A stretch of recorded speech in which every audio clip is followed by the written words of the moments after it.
Buongiorno giovani e ben ritrovati sul canale. Oggi parleremo di un argomento un po' particolare, il riscaldamento, ma non il riscaldamento globale che fa paura a tanti e men che meno il riscaldamento delle nostre abitazioni che fa paura al nostro portafogli, ma il riscaldamento prima di suonare, prima di imbracciare il nostro strumento. Immaginiamoci questa situazione.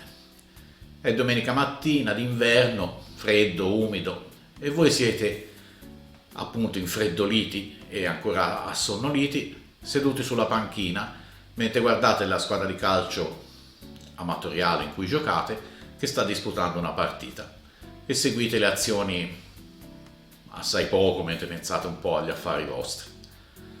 A un certo punto arriva l'allenatore e dice: non mi piace come stiamo giocando, preparati che ora entri in campo. E voi che fate?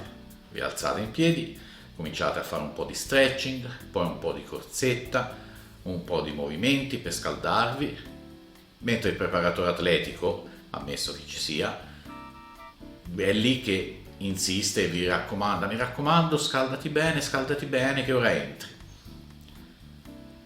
Anche perché voi non ci pensereste minimamente a entrare freddi in campo e inseguire a tutta manetta giocatori, avversari e pallone. Tutto giustissimo, tutto bello.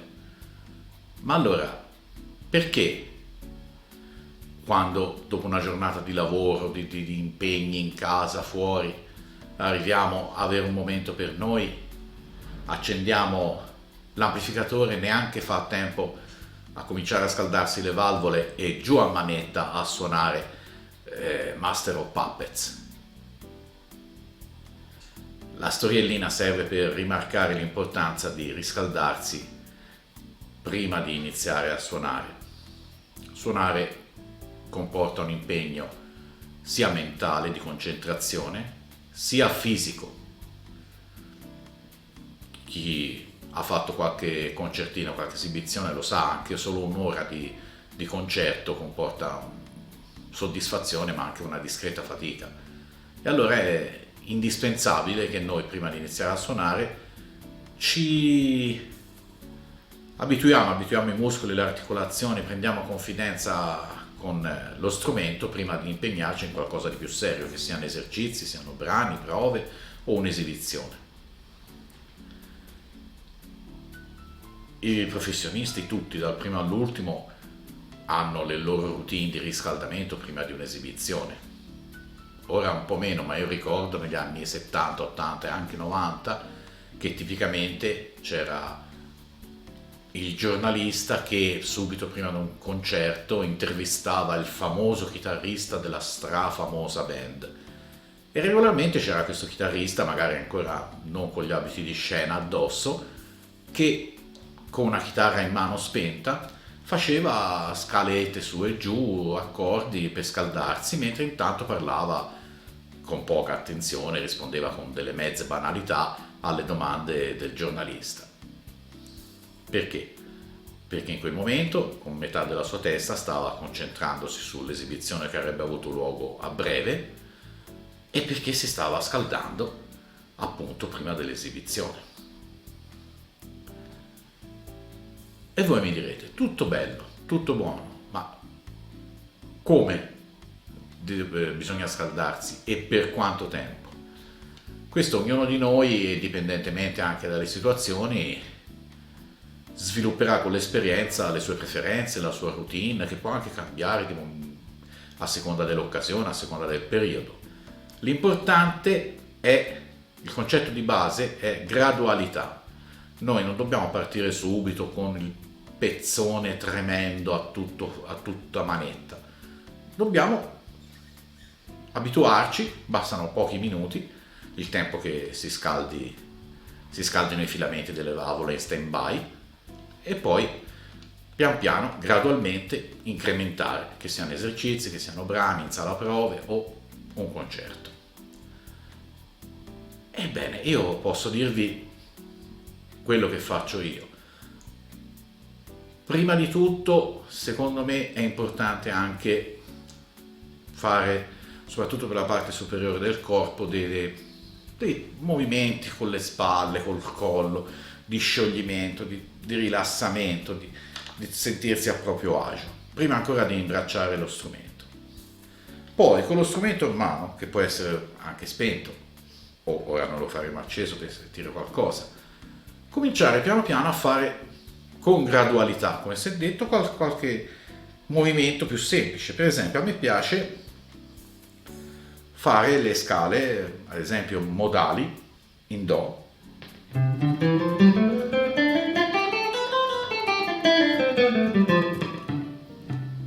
Come vedete l'ho sbagliato, ma non importa, stiamo scaldandoci, nessuno ci guarderà di cosa stiamo combinando. Questa era ionica, poi possiamo dorica, frigia e così via. Fatte tutte e 7 fino ad arrivare alla locria, già avete cominciato a prendere confidenza con la tastiera.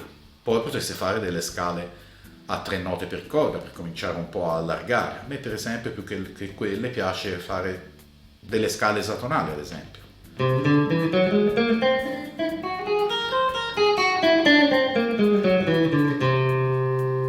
Che ha un bel allargamento e comincia a sciogliersi. Si può anche fare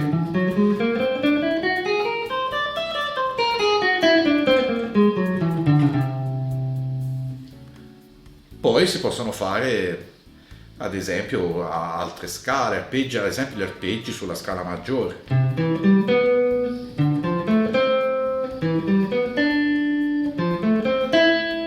E così via, o su altre scale. Anche quello è una cosa bella da fare, che comincia a sciogliere. E poi si possono fare i famosi ragni.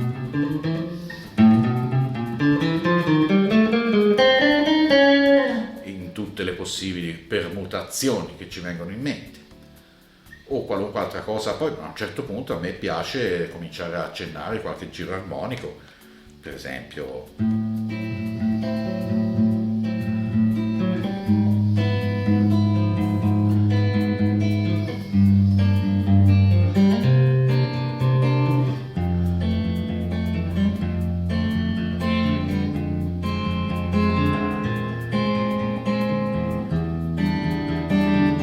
e così via. Oppure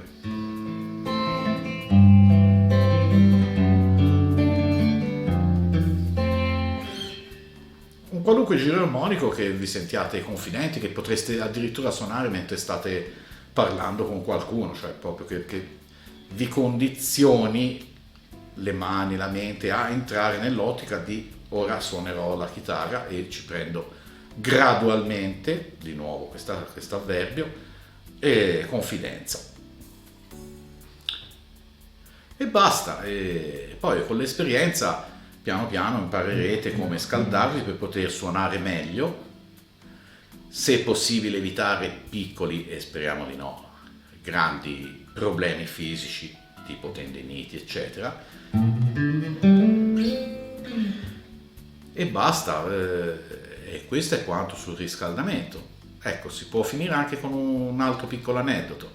Non ricordo, l'ho visto su YouTube non molto tempo fa, un'intervista a Dominic Miller, il chitarrista di Sting, e raccontava che prima di un concerto stava scaldandosi e stava facendo un giro armonico che aveva trovato lui con degli accordi, e Sting era lì e disse: "Oh bello, ma che cos'è?" "Ma guarda, sono 4-5 accordi che uso per scaldarmi, così che mi era venuto in mente."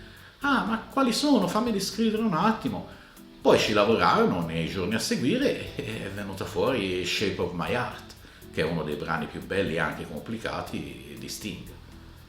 Quindi non trascurate il riscaldamento.